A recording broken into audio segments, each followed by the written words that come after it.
What's good, everybody? Welcome back. Today, we're doing the top 25 shooting guards in college basketball for the 2026-27 season, going from 1 all the way down to number 25. I already know the comments are going to be a war, and honestly, that's the point. This list is going to have people heated, and I'm good with that. Let's get into it. John Blackwell is my number 1 shooting guard in the country, and I don't think it's that close. He transferred from Wisconsin to Duke, and the fit is genuinely scary. Jon Scheyer is getting one of the best scorers in the entire country to work with. At Wisconsin, he was hitting 67% on open catch and shoot threes, and was one of just 8 players in all of Division I with 200 plus 2-point attempts, 200 plus 3-point attempts, and a true shooting rate above 58%. He's also a legit perimeter rebounder, which people don't talk enough about. The knocks are real though. He doesn't finish great through traffic, the left hand needs work, and defense has been hit or miss. At Wisconsin, he had to carry everything offensively. At Duke, he won't, and that's what makes this move dangerous for the rest of the country. Trey McKenney is the guy Michigan is building their offense around, and he's got all the tools to handle that. Good size and length for the 2, improving as a passer out of ball screens, and he can score from all 3 levels when he's locked in. The issue is he can get sloppy. Shot selection loosens up when he's pressing, and the live ball turnovers pile up when he tries to force plays that aren't there. Defensively, he's capable, but he'll lose focus for stretches, and coaches are going to ride him about that. He's too talented not to step up as the featured guy, and I think Michigan gets a big year out of him. The jump from role player to go-to scorer is real, and McKenney has the ceiling to make it. Jordan Smith Jr. is a freshman, but don't sleep on him. This is the number 2 overall recruit in the class of 2026. 6'8" wingspan, strong build, and scouts say there might not be a player in the high school basketball ranks who impacts winning more consistently on both ends of the floor than him. He gets downhill like almost nobody else does in this class. He's an elite perimeter rebounder who can guard 1 through 3 on any given night. The concern is his 3-point shot. 25% from deep in high school, and his free throw shooting at 68% is something Calipari has to address early. But the talent is undeniable, and Arkansas just handed him the keys to the offense. Watch the SEC take notice by January. Caleb Holt is one of the purest shooters in the country, and CBS already has him in their 2027 mock draft as a top 5 pick. He's got NBA level range and a release quick enough that you genuinely cannot give him any daylight off screens. Defenses have to make a decision, and there's no good one. The concern is he doesn't love contact, needs to add strength, and when a shot isn't falling early, he can go quiet for stretches. His off-ball defense is still a work in progress too. Tommy Lloyd's system is built for exactly this kind of player though. Spacing, movement, catch and shoot, and Holt fits it perfectly. Arizona could be dangerous in March if he's on one of his hot stretches. The Alijah Arenas situation is genuinely one of the most interesting things in college basketball this year. Car crash, induced coma, torn meniscus. This guy went through all of that and still played this past season, and he's back at USC for his sophomore year. The tools are legit. 6'6" with guard skills, a smooth handle, soft touch at all 3 levels, and the ability to get a shot off whenever he wants according to his own coaches. The problem is the efficiency wasn't there. 22.7% from 3, 39.7% on 2-point attempts. Some of that is the injuries and rust. Some of it is that his playmaking and floor reading still needs work. A full healthy offseason changes everything for him. He's already projected as a top 10 pick in the 2027 draft. Year 2 could be the year that it all clicks. Braylon Mullins hit the shot to send UConn to the Final Four this past season, and then turned down the NBA draft to come back. He averaged 12 points as a freshman on 55% true shooting, and an 89% rate from the free throw line tells you the touch is real. The 3-point shooting at 33.5% is the thing he has to fix. Scouts know he doesn't attack the rim much, and if the outside shot is inconsistent, there's a ceiling on his impact. His passing is also limited, and that's something Hurley is going to push him on this year. But Mullins is a guy who rises to the moment, and coming back to UConn with more to prove is the right call. He should be one of the 5 best shooting guards in the country by the end of the season.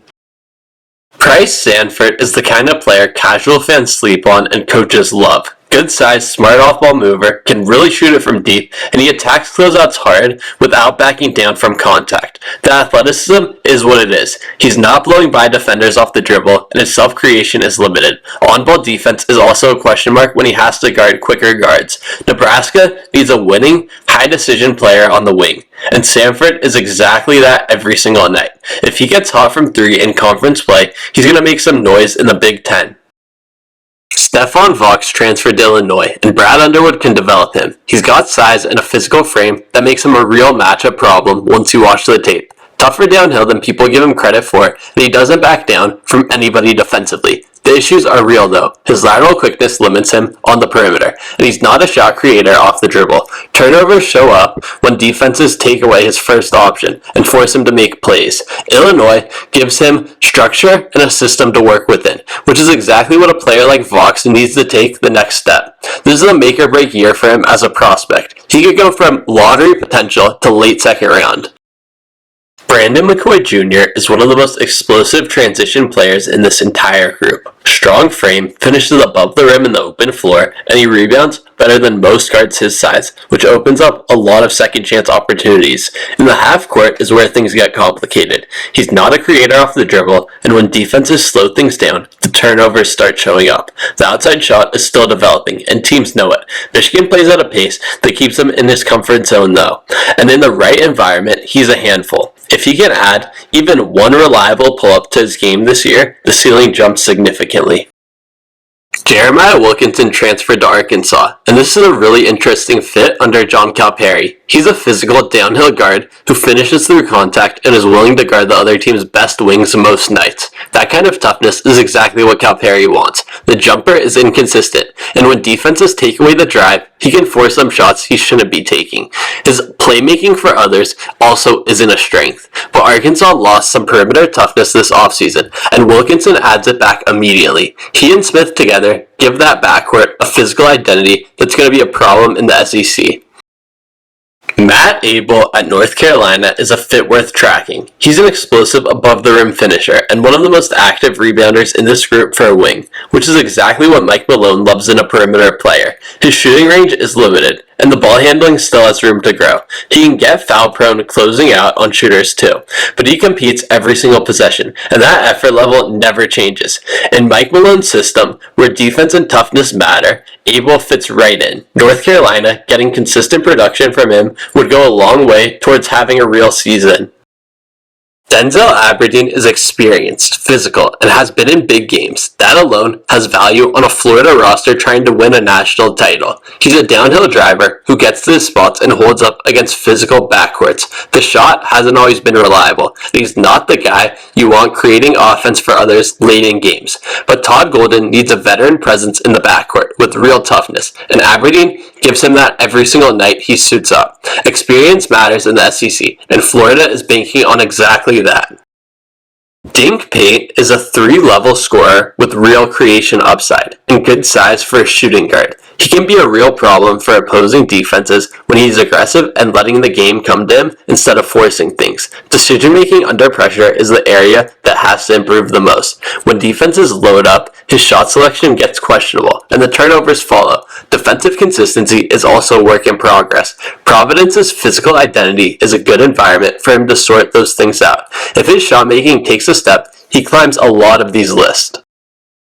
Killyan Toure plays with an edge every single possession, and that fits Iowa State's culture about as well as anything you can imagine. He's physical going downhill, brings real defensive energy, and his motor is something coaches circle on the scouting report immediately.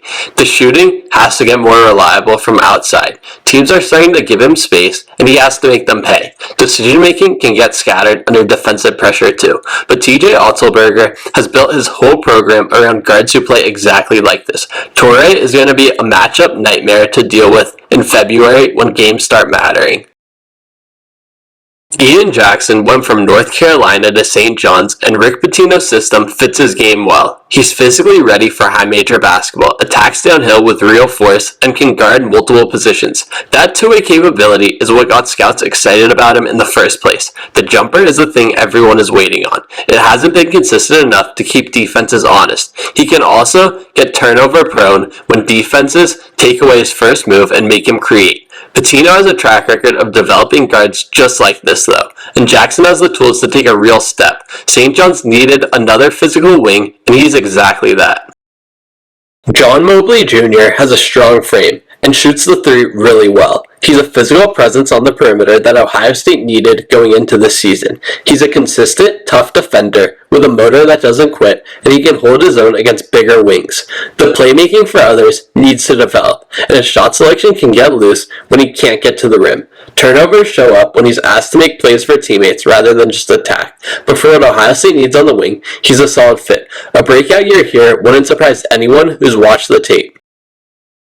Collin Chandler to BYU is one of the more interesting portal moves in this class. He's got excellent size for a guard and is a legit two-way wing who can defend multiple positions on any given night. The shot mechanics have been the knock his whole career. Inconsistent from deep, and the self-creation off the dribble is still developing. Turnovers show up in the half court when he has to manufacture his own offense.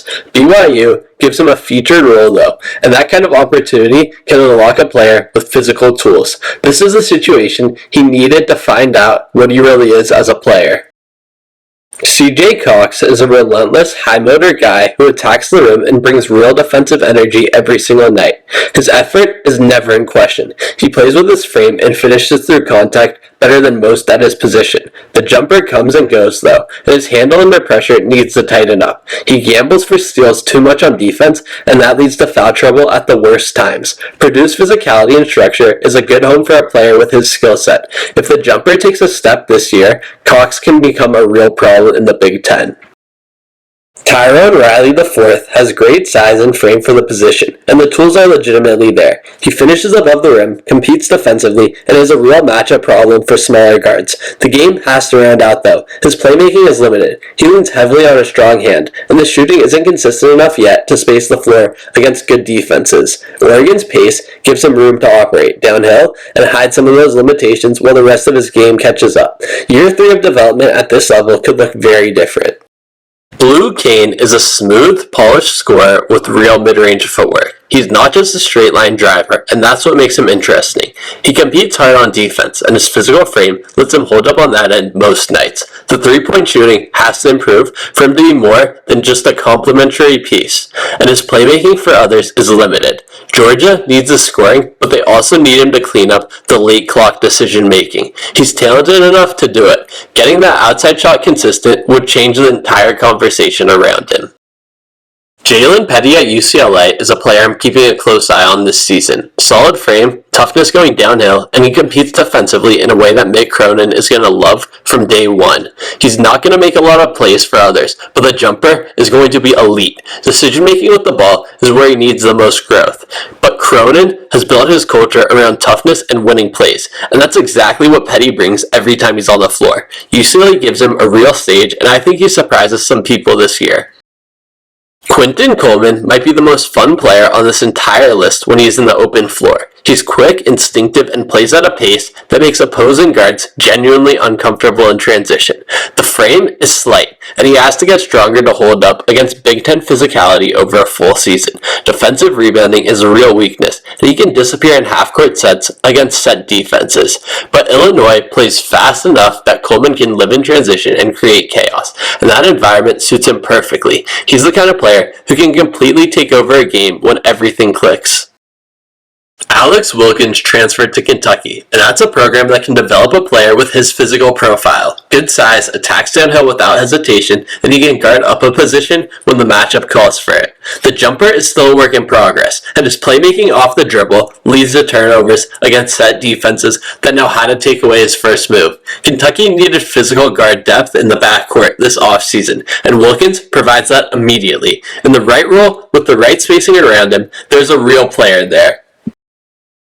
Dai Dai Ames at Tennessee is a fit that makes sense on paper. A team built on physicality and defense, and Ames is one of those disruptive on-ball defenders in this entire class. He's undersized for the position, and his shot selection is the thing scouts flag most consistently. He gets the good spots off the dribble, but struggles to finish through contact against length, which limits his efficiency at the rim. Tennessee's structure should help him stay more disciplined offensively, and get the most out of his defensive instincts. Rick Barnes knows how to use a guard like this, and the fit could be better than people expect. Darren Harris rounds out the list, and at Indiana, he doesn't have to carry anything. He just has to do his job and let his physical tools take over. His length and versatility give Darian DeVries a lot of defensive options, and he can guard multiple spots on any given night. He's still raw offensively, can be turnover prone under pressure, and the free throw shooting needs work. But on an Indiana team that's deep and talented, Harris just has to compete and defend, and that's something he can do right away. That's the top 25 shooting guards for the 2026-27 season. The debate I want to have is John Blackwell 1 or is Jordan Smith Jr. 1 the second he steps on a college floor? Drop it in the comments. Braylon Mullins staying at UConn is the move I'm most excited to watch play out. And Alijah Arenas healthy for a full season might be the biggest wildcard in the entire country. Like and subscribe. Small forward list is coming next, and it's going to be even more interesting than this one was.